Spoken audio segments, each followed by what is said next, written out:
Nation, we are playing in the Pinstripe Bowl. Nothing surprising about it. I think maybe the only little bit of a tinge of surprise might have been the opponent. We are going to the Pinstripe Bowl December 28th. I believe it's at 2:30 in the afternoon. I'll check on that. Correct me if I'm wrong. But it was announced yesterday amidst all the other college football playoff controversy, namely Florida State University being left out of the college football playoff. An undefeated team coming out of the ACC. Their quarterback had an injury. College football bowl season and playoffs are kind of interesting to me.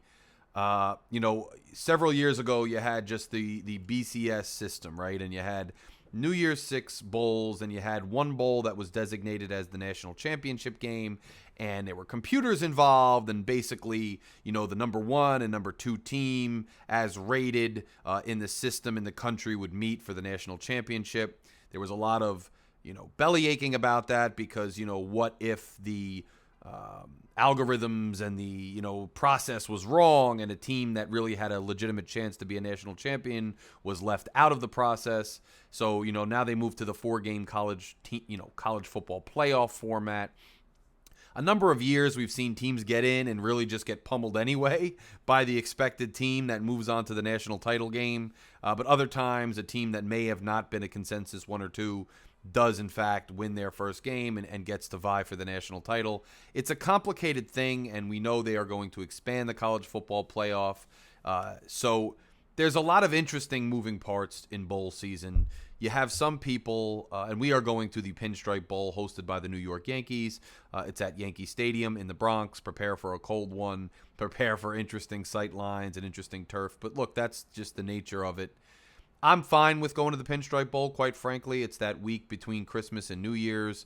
It's an easy trip for me. It's an easy trip for a lot of family and friends, and I'm looking forward to it. Rutgers hasn't been in a bowl game. We were in the Gator Bowl, but that was an interesting situation, as we all know. A 5-7 team we got in because of academics and other things. The last time we've really been bowl eligible and actually gotten to a bowl has been 2014, obviously the Quick Lane Bowl, where we did pretty much destroy the University of North Carolina. Gary Nova, those guys went ahead and got a ring and a trophy in the Quick Lane Bowl.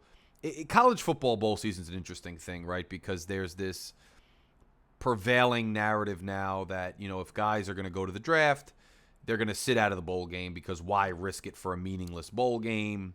And there's this talk that, the only meaningful bowl games are the playoff games and the national title. But then there's another school of thought that, no, the New Year's Six traditional bowls are also worth it, but the lower tier bowls are not worth it. I mean, where's the cutoff there? If you really break things down, is any bowl really worth it in a world where, a team like Florida State gets left out, in a world where not every team is competing in the same realm for the same thing? Does anything mean anything in college football? And I think it's a fascinating philosophical question, right? If you're a college football fan, a commentator, or just a casual observer, college football is not really a parity type competitive arena, right? The ACC undefeated team is left out because, according to those in the know and those who make these decisions, the ACC is not as formidable a league or a conference as the SEC. And now the Pac-12 is pretty much, it's no more, and the Big Ten is absorbing so many of those marquee West Coast teams next year. Unless you have parity, it's kind of difficult. And, I always found it fascinating that you deal with an FCS team, and they have a playoff, as we know, like a national playoff. Is any FCS team competing for, their national title, sitting there and saying, well, this means nothing because it's not the FBS national title? Like, no. Do minor league teams or do teams in lower divisions, non-parochial, non-premier high school divisions say, oh, our state title means nothing because it's not the premier state title? When you play intramurals in your local gym or you're in a men's league, do you say, well, my title this year means nothing because it's not an NBA title if you're playing basketball. I mean, any title could really mean nothing. I mean, we create these things out of thin air for our own enjoyment, for our own achievement. And I guess the point I'm trying to make is, you want to win your division title, your conference title, your accolade in the arena that you're in, right? If you're in FCS, then you're in a certain competitive bracket that, yeah, of course you can't compete with the top level FBS team. But that's not your bracket. That's not where you are. You're trying to compete within your arena, right? And I think there's something to be said to competing and earning a victory, earning a ring, earning hardware for your trophy case, for your school within your competitive arena, right? And so just because you're not playing in a national title game does not necessarily mean that what you are playing in is completely meaningless. What you're playing in is probably closer to your bracket, to your competitive, rung on the ladder, so to speak, and it still means something, right? And for Rutgers football this year, we are not in the echelon of Ohio State, and I know Ohio State's not in the playoff, so, I know we're kind of competitive with them too, but say a Michigan, an Alabama. But nonetheless, for where our bracket is, where our competitive nature for our own improvement is, we are a 6-6 team who is taking steps forward, and we've now been invited to the Pinstripe Bowl, which is in our wheelhouse for where our program stacks up nationally, against an opponent in the University of Miami Hurricanes, who seems like an opponent based on this year and even recent history, is in that wheelhouse and is, a formidable opponent. We are formidable opponents for each other, and winning this game would mean a lot to Rutgers football historically and as a program, and hopefully for the guys on the team now. So count me in the camp where I'm a college football fan, not because I have daydreams of Rutgers winning a national title in football, right? I'm a football fan because I love the camaraderie. I love the experience on game day. I love the tailgating. I love talking to you guys on Night Watch here. I love the analytical component. I love the analysis. And I love seeing young men come into schools, develop, graduate, hopefully with a degree. I know the transfer portal and NIL has complicated that. But still, by and large, it's a part of the game. And seeing these people matriculate up into graduates and men and go on, hopefully to higher things or go on in life and be successful.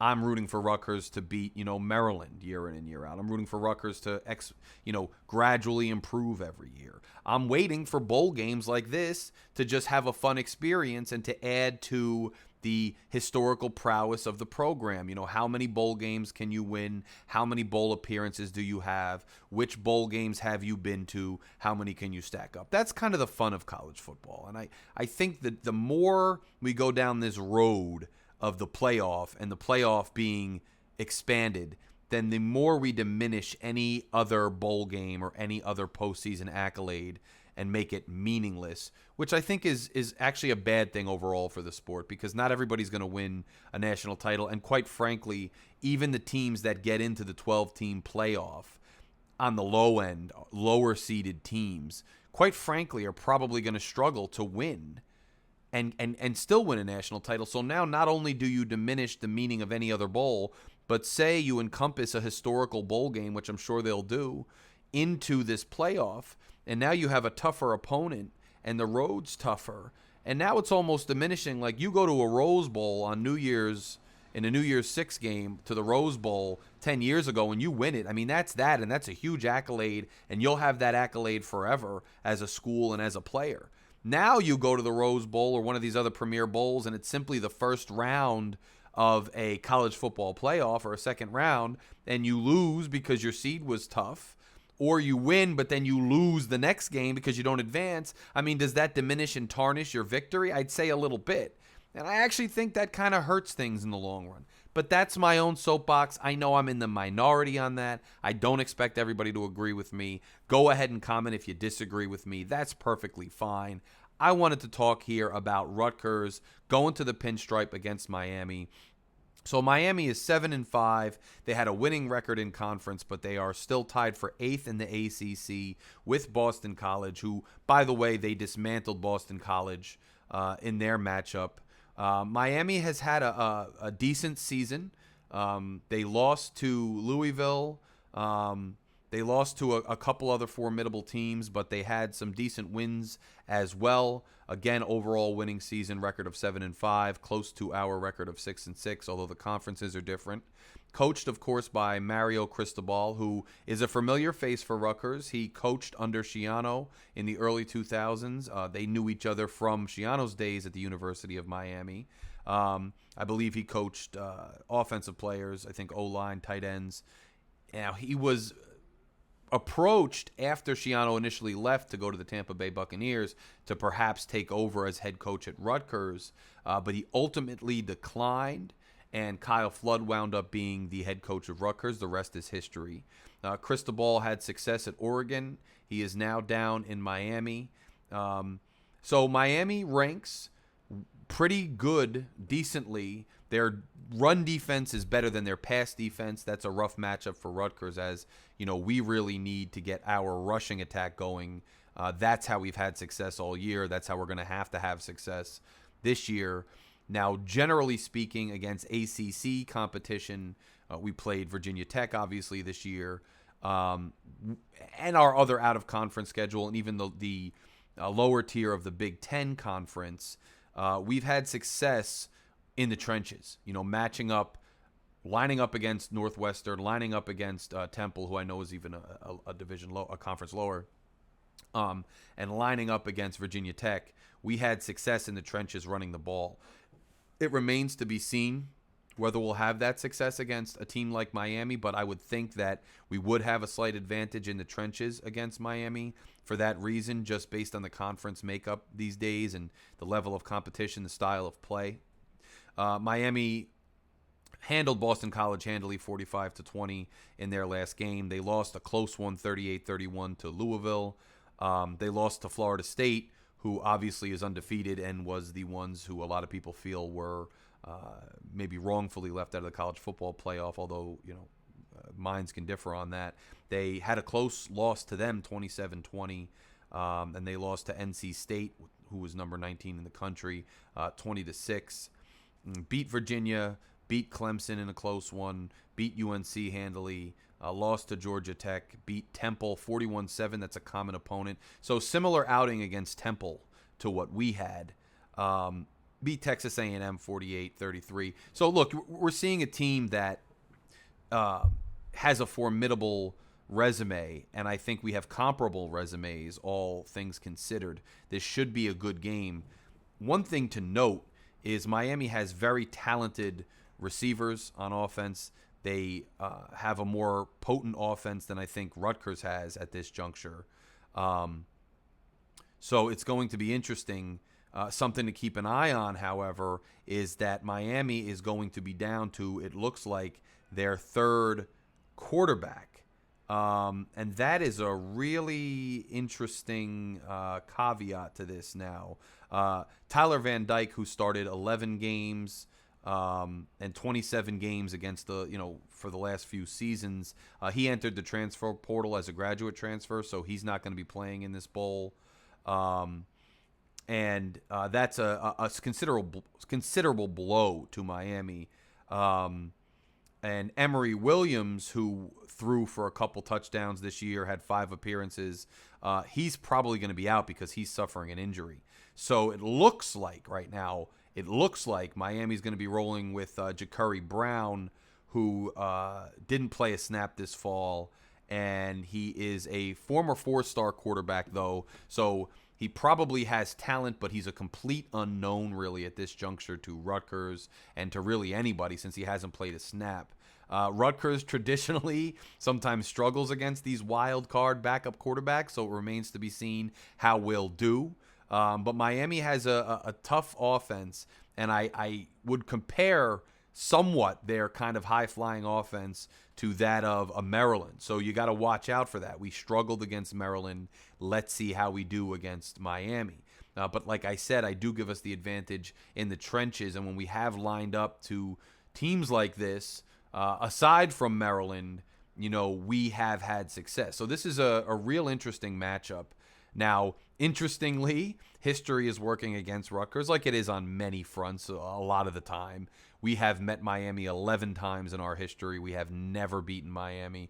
Obviously, a lot of those matchups are coming from our early days in the Big East and Miami's last days in the Big East before Miami went down to the ACC. We were a lowly program at that time. That was kind of on Schiano's ascension in the early 2000s, and then obviously the late 90s before he got there, and Miami really just had our number that entire time. They went to the ACC, and we haven't matched up much since then. But they do have, we've not beaten Miami. So this year is as good a year as any when you're up here in New York in what might be a chillier day, what might be in the elements at Yankee Stadium, hopefully with a decent-sized home crowd.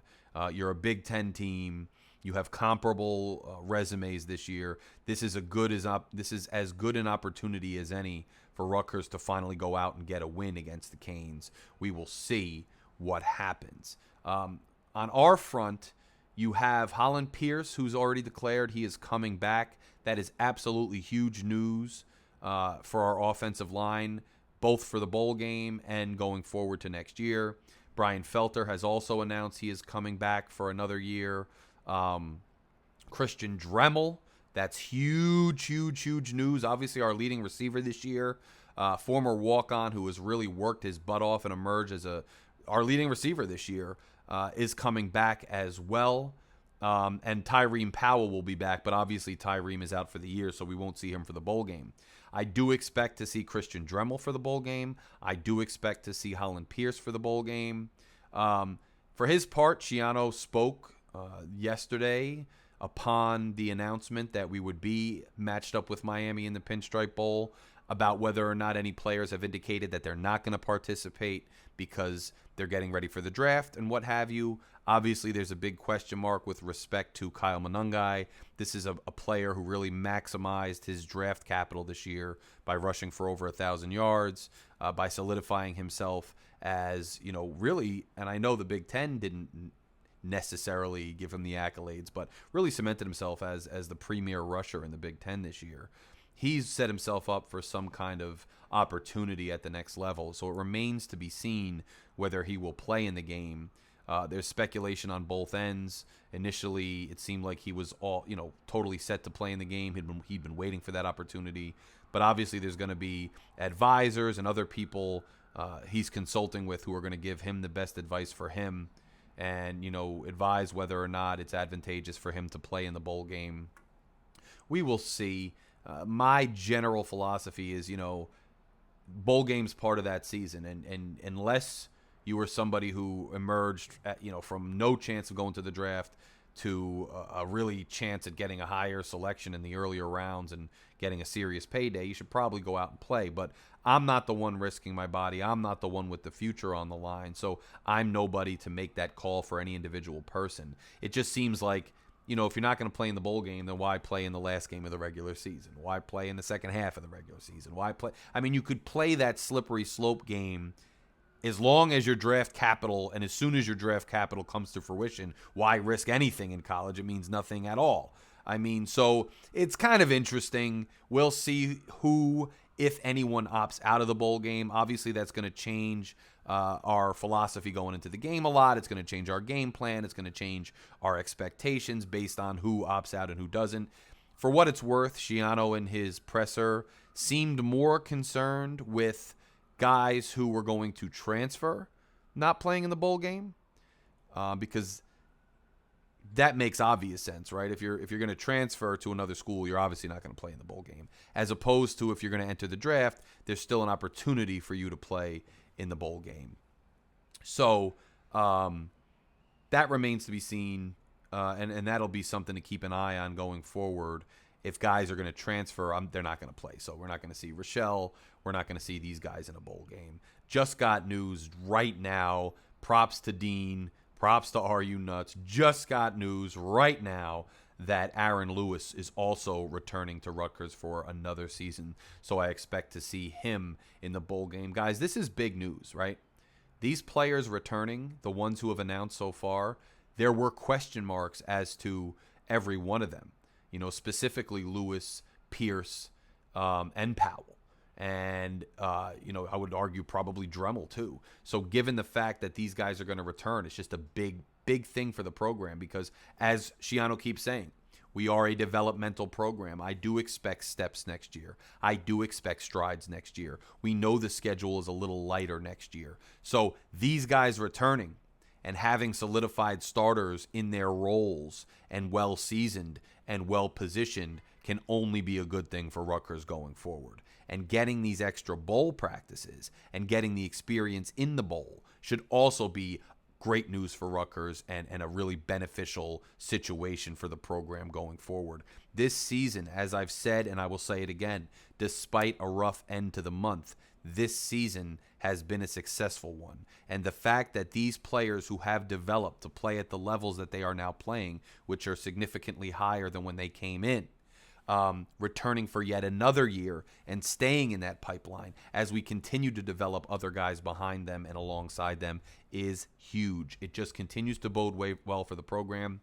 Anybody out there who has doubts about the trajectory of the program, the personnel on the roster, where the program is going, just look to these kids and see that if these kids are willing to come back and excited to come back and ready to come back, that should tell you something about the coaching staff, about the trajectory of the program, and about where not only the coaching staff thinks the people currently on the roster can go, but what the team thinks about the program and the prospects of the program going forward.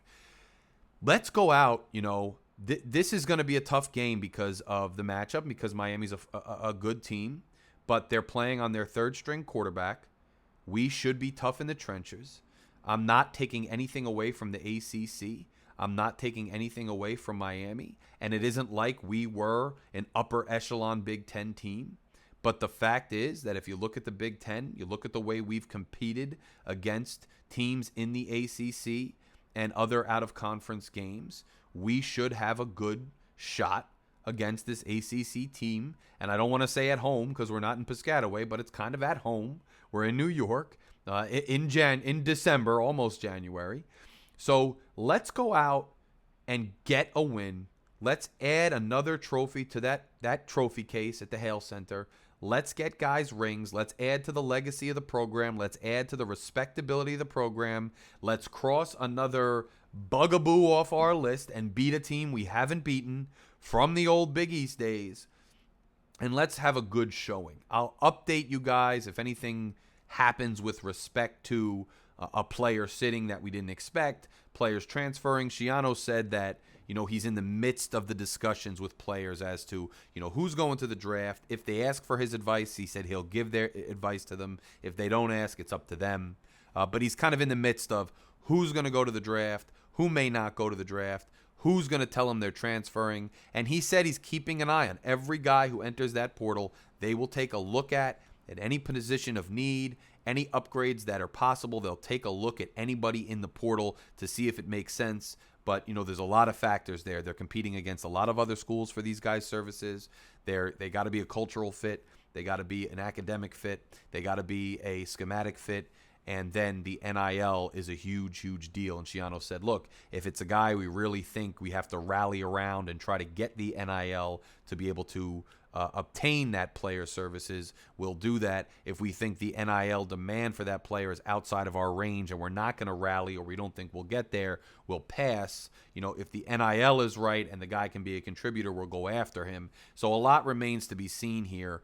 In this couple weeks between now and the bowl game, you're going to see even more movement with the transfer portal, even more movement with guys declaring for the draft or not, more movement with who we're going after in the transfer portal, and more movement in terms of who's playing in the bowl game and who's not. But I think this is a great opportunity not only to get more practices in, not only to coalesce as a team and try to get, a 7-6 overall record to make this a winning season, to try to add to the accolades, to try to get the monkey off our back with respect to not being able to beat an opponent for 11 tries already. This is a big opportunity in front of the program to finish out this year's football season, December 28th. And I hope Scarlet Knights fans will join me in showing up, cheering on the team, and finding some meaning in this bowl game, because I think you can find meaning in any postseason game and bowl game as a college football fan. If you're a fan of your team or college football in general, I don't think we should be throwing everything by the wayside simply because they've expanded this playoff.